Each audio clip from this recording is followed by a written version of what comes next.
Welcome to the Afterspin, opinions from thought leaders in our state. I want to ask Becki Gray and Peg O'Connell, we're officially into flu season now, and already our state has recorded 4 deaths. A recent High Point University poll showed that only 47% of those surveyed had gotten a flu shot in the last 12 months.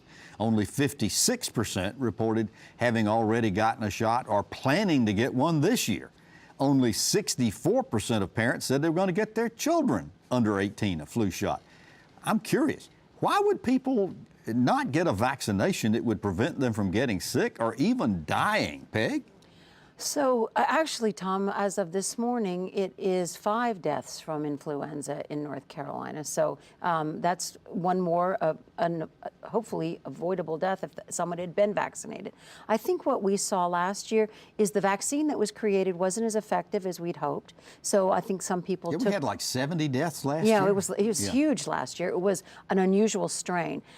People say, well, why should I get the vaccine? Because it's not going to be effective. But this isn't just about influenza.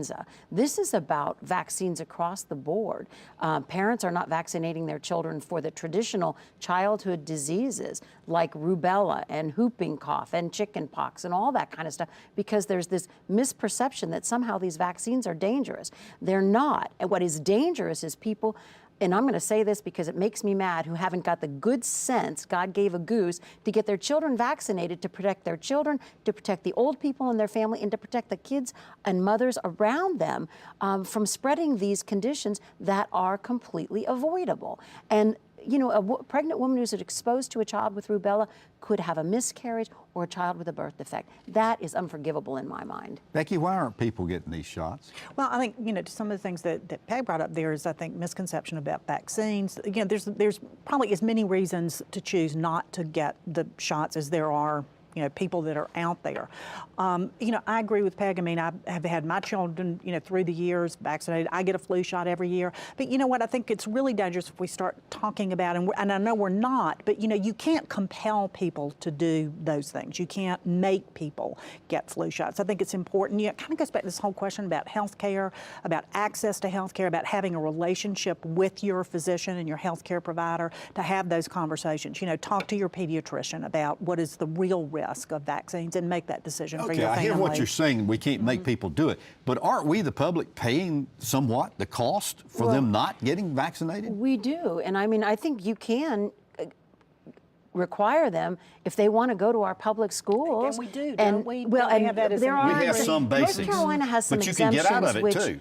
Have been abused. I mean, there are faith-based exemptions, and then there's just like, I don't want to do it. That needs to be abolished because, again, what the risk you're presenting to the larger community, whether it's in illness or whether it's in healthcare costs. You know, we live in a community society where we do brush up against each other. If you want to be in those institutions that the community supports, then you need to play by the rules. Yes.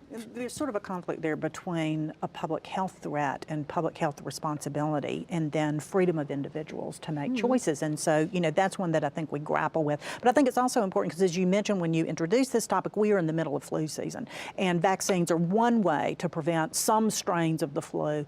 But, you know, it's also important to remember to, you know, wash your hands. If you're sick, stay home. Don't go out and expose other people to those kind of illnesses. If your children are sick, keep them home if you possibly can.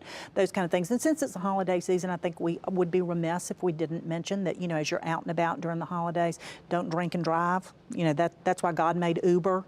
And, you know, but all those safety things, you know, we all, you know, again, we have personal choice and responsibility, but, you know, part of that responsibility is your personal responsibility, taking care of yourself, but also, you know, your friends and family and other people. Boy, you always learn something. And I thank you for watching the After Spin. We'll have more video all during the week on ncspin.com.